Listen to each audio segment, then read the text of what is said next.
IPL শেষ হওয়ার পরই জুন মাসে রয়েছে আফগানিস্তানের বিরুদ্ধে 1 ম্যাচের টেস্ট সিরিজ এবং 3 ম্যাচের ওডিআই সিরিজ।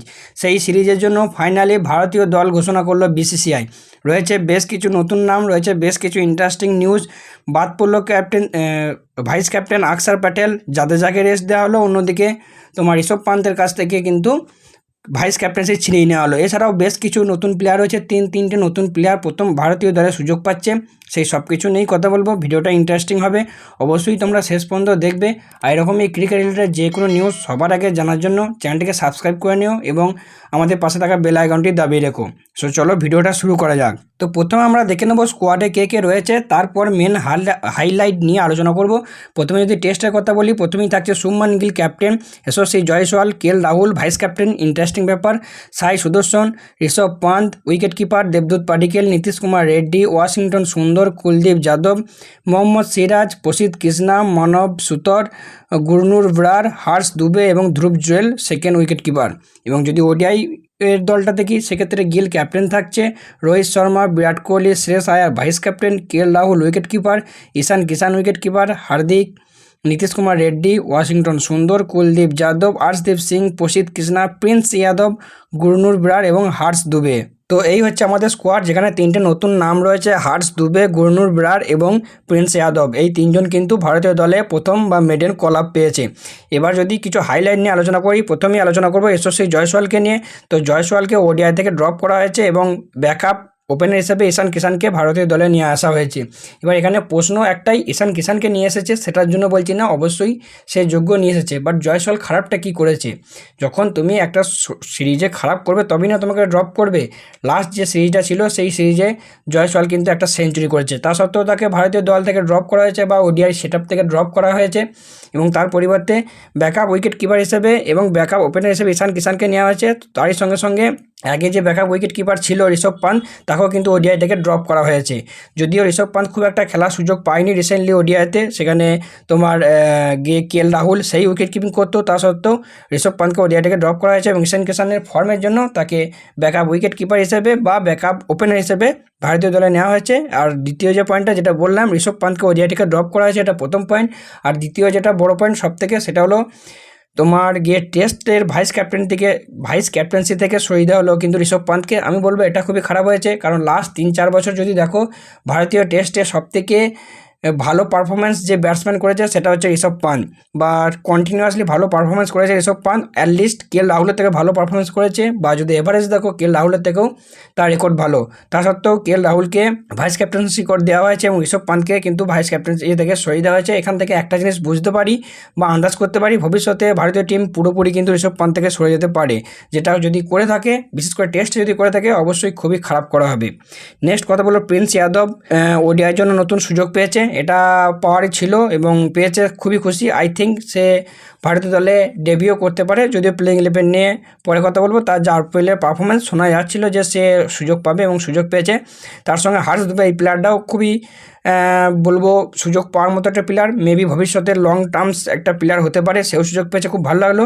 কিন্তু আরেকটা নতুন প্লেয়ার সুযোগ পেয়েছে, গুরনুর ব্রার, যার নাম হয়তো আমরা অনেকেই শোনো নাই, অনেকে কেন আমি বলবো হয়তো কেউই শোনো নাই, যে ভারতীয় দলে মেডেন কল পেয়েছে। শুধু তাই নয়, সে ওডিআই এবং টেস্ট দুটো স্কোয়াডই কিন্তু রয়েছে। কিন্তু কে এই গুরনুর ব্রার? তো তাকে নিয়ে একটু রিসার্চ করলাম, যেখানে তাকে নিয়ে রিসার্চ করার পর সবথেকে বড় হাইলাইট যেটা পেলাম, সে গুজরাট টাইটান্সের কোটা, সে গুজরাট টাইটান্স টিমে রয়েছে 2025 সাল থেকে এবং সেখান থেকেই কিন্তু তাকে সুযোগ দেওয়া হয়েছে।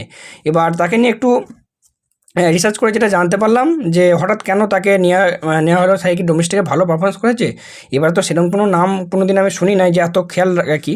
তো যেখানে জানতে পারলাম তার নাকি হাইটটা একটু বেশি রয়েছে, প্রায় 6 ফুট 5 ইঞ্চি মতো হাইট রয়েছে এবং তার বলিং অ্যাকশনটা ডেল স্টেইনের মতো। অবশ্যই সে ফাস্ট বোলার এবং 140 আপ সে বল করতে পারে। এবং এটাও সার্চ করে দেখতে পেলাম যে তার লাইফে বা তার কেরিয়ারে কিন্তু শুভমান গিলের অনেকটা ইম্প্যাক্ট রয়েছে, যেহেতু গিলও পাঞ্জাবের প্লেয়ার, সেও পাঞ্জাবের প্লেয়ার। আর তার ফার্স্ট ক্লাসে তোমার 52টা উইকেট রয়েছে 28টা ইনিংসে, ঠিক আছে, কিন্তু এখনও পর্যন্ত সে 2023 সালে মাত্র একটাই আইপিএল খেলেছিল, সেখানে কোনো উইকেট পায়নি। এবং এবছরে যদি পারফরমেন্স দেখি, সেই বছরের পারফরমেন্সও কিন্তু তার খুব একটা ভালো নয়। বিজয় হাজারা ট্রফিতে সে মাত্র 8 ম্যাচে 11 উইকেট পেয়েছে, যেখানে 6.51 ইকোনমি।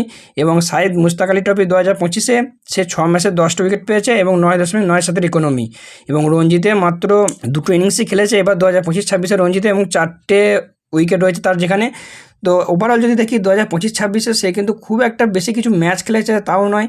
তবে হ্যাঁ, গত বছর রঞ্জিতে তার পারফরমেন্স ভালো ছিল। এবং যদি আইপিএলের কথা বলি, আইপিএলও সে খেলেনি। এবার এখান থেকে আমরা বলতেই পারি যে গুজরাট টাইটান্সের কোটায় হয়তো সে সুযোগ পেল। আমার কথা হচ্ছে, সে যদি ভালো প্লেয়ারই হবে, আমি বলছি ভালো প্লেয়ারই, তাহলে গুজরাট টাইটান্স কেন তাকে এখনও পর্যন্ত একবারও সুযোগ দিল না, বা তার নাম কেন এখনও পর্যন্ত সামনে আসেনি? এমন বহু প্লেয়ার আছে যারা খেলছে না এবার আইপিএল, বা কিন্তু আমরা শুনছি যে তাকে সুযোগ দেওয়া দরকার। সেক্ষেত্রে কেন তাকে সুযোগ দেওয়া হলো না, বা তার নাম কেউ শোনেনি, জানি না। মেবি হতে পারে শুভমান গিলের পছন্দের প্লেয়ার, একটা কোটার ব্যাপার থাকে, যে ক্যাপ্টেন্সি থাকে তার কোটার, হয়তো সেই থেকেই সেই সুযোগ পেয়েছে, জানি না। এ ব্যাপারে তোমাদের কি মতামত অবশ্যই কমেন্টে জানিও। তো এবার আছে আমাদের নেক্সট পয়েন্টে, সেটা হচ্ছে রোহিত শর্মা এবং হার্দিক পান্ডিয়া দুজনাই সাবজেক্ট টু ফিটনেস বলা হয়েছে। আই থিঙ্ক আইপিএল শেষ হওয়ার পর সিরিজ শুরু হতে হতে তারা ফুললি ফিট হয়ে যাবে। এবং নেক্সট যে পয়েন্টটা, সেটা হচ্ছে জাদেজা এবং আকসার দুজনেই যে একইভাবে বল করে, বা একই বলিং অ্যাকশন, বা একই লেফট আর্ম বল করে, দুজনকেই ওডিআই এবং টেস্ট দুটো থেকেই ড্রপ করা হয়েছে। জাদেজা তো এখন বলতে পারো এক প্রকার শুধু টেস্টে খেলছে, তা সত্ত্বেও জাদেজাকে টেস্ট থেকে ড্রপ করা হয়েছে, এটা আমি একদমই পক্ষপাতী নয়। অন্যদিকে আকসার প্যাটেল, যে রিসেন্ট 2-3টে ভারতের সিরিজে তোমার টপ পারফরমারদের মধ্যে একজন, সেটা ব্যাটে বলো বা ফিল্ডিংয়ে বলো বা বলিংয়ে বলো, বা যখনই ভারত সংকটে পড়েছে তাকে প্রয়োজন পড়েছে, তার সত্ত্বেও ড্রপ করা হলো। হয়তো হতে পারে আইপিএলে আর ভালো পারফরমেন্স নেই সেই জন্য। নেক্সট বুমরাকে রেস্ট দেওয়া হয়েছে তার ওয়ার্কলোড ম্যানেজমেন্টের জন্য। এবং ভারতীয় টেস্ট দলে সুযোগ পেয়েছে, মানে আবার ভারতীয় দলে ফিরছে সাই সুদর্শন এবং দেবদূত পাডিক্কেল। আই থিঙ্ক দেবদূত পাডিক্কেলের যে ইনক্লুশনটা, এটা একটা ভালো ইনক্লুশন হতে পারে। সাই সুদর্শনের আমি খুব একটা পক্ষপাতী নয়।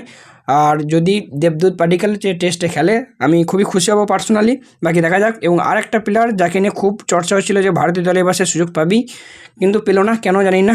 গুরনুর ব্রার পেয়ে গেল, অথচ আকিম নবী যে ভারতীয় দলের সুযোগ পেল না। ভারতীয় দলের সুযোগ পাওয়ার জন্য আর কী কী করতে হয় আমার জানা নেই। যে এবার 2025-26 রঞ্জিতে 17টা ইনিংসে মাত্র 17টা ইনিংসে 60টা উইকেট নিয়েছে, এবং যার ইকোনমি মাত্র 2.65। শুধু তাই নয়, বিজয় হাজারা ট্রফি সেখানেও 7টা ইনিংসে 14 উইকেট, মানে গড়ে 2টো করে উইকেট, এবং এখানেও ইকোনমি কিন্তু খুবই দেখার মতো বা ইন্টারেস্টিং, 5.77, মানে 6-এর নিচে। তা সত্ত্বেও সে ভারতীয় দলে কী করে সুযোগ পেল না জানি না। যেখানে গুরনুর ব্রারের কোনো লাস্ট এক বছরে কোনো ভালো পারফরমেন্সই নেই, সেক্ষেত্রে সে সুযোগ পেয়ে গেল। অথচ আকিম নবী, যেখানে প্রত্যেকটা প্লেয়ার, প্রত্যেকটা আমাদের ভারতীয় এক্স প্লেয়ার, তারা কিন্তু চর্চা করেছিল যে ভারতীয় দলে এবার সে সুযোগ পাচ্ছেই, তা সত্ত্বেও পেল না, জানি না। আর ভারতীয় দলে সুযোগ পেতে হলে তাকে আর কী কী পরীক্ষা দিতে হবে, বা আর কত ভালো পারফরমেন্স করতে হবে জানি না। আরেকটা প্লেয়ারের কথা আমি ভাবছিলাম, ভুবনেশ্বর কুমার, তাকে হয়তো ভারতীয় ওডিআই সেটা ব্যাপার দেখতে পেতাম, বা দেখতে চাইছিলাম, আমি পার্সোনালি চাইছিলাম। যার এবার আইপিএল লাস্ট 2-3টে সিজন আইপিএলে পারফরমেন্স যথেষ্ট ভালো, উইকেট ভালো, এবারে অরেঞ্জ ক্যাপও তার মাথায় রয়েছে, তা সত্ত্বেও সে সুযোগ পেল না, জানি না। ভারতীয় দলের সুযোগ পেতে হলে তাদেরকে আর কী কী করতে হবে। তবে যাই হোক, ভিডিওটা বেশি লম্বা করবো না, অনেকটা বড় হয়ে গেল। তোমাদের কেমন কি লেগেছে, কাকে নিয়ে কী মতামত, অবশ্যই কমেন্ট করে জানিও তোমাদের মতামত। চলো দেখা হচ্ছে পরবর্তী ভিডিওতে।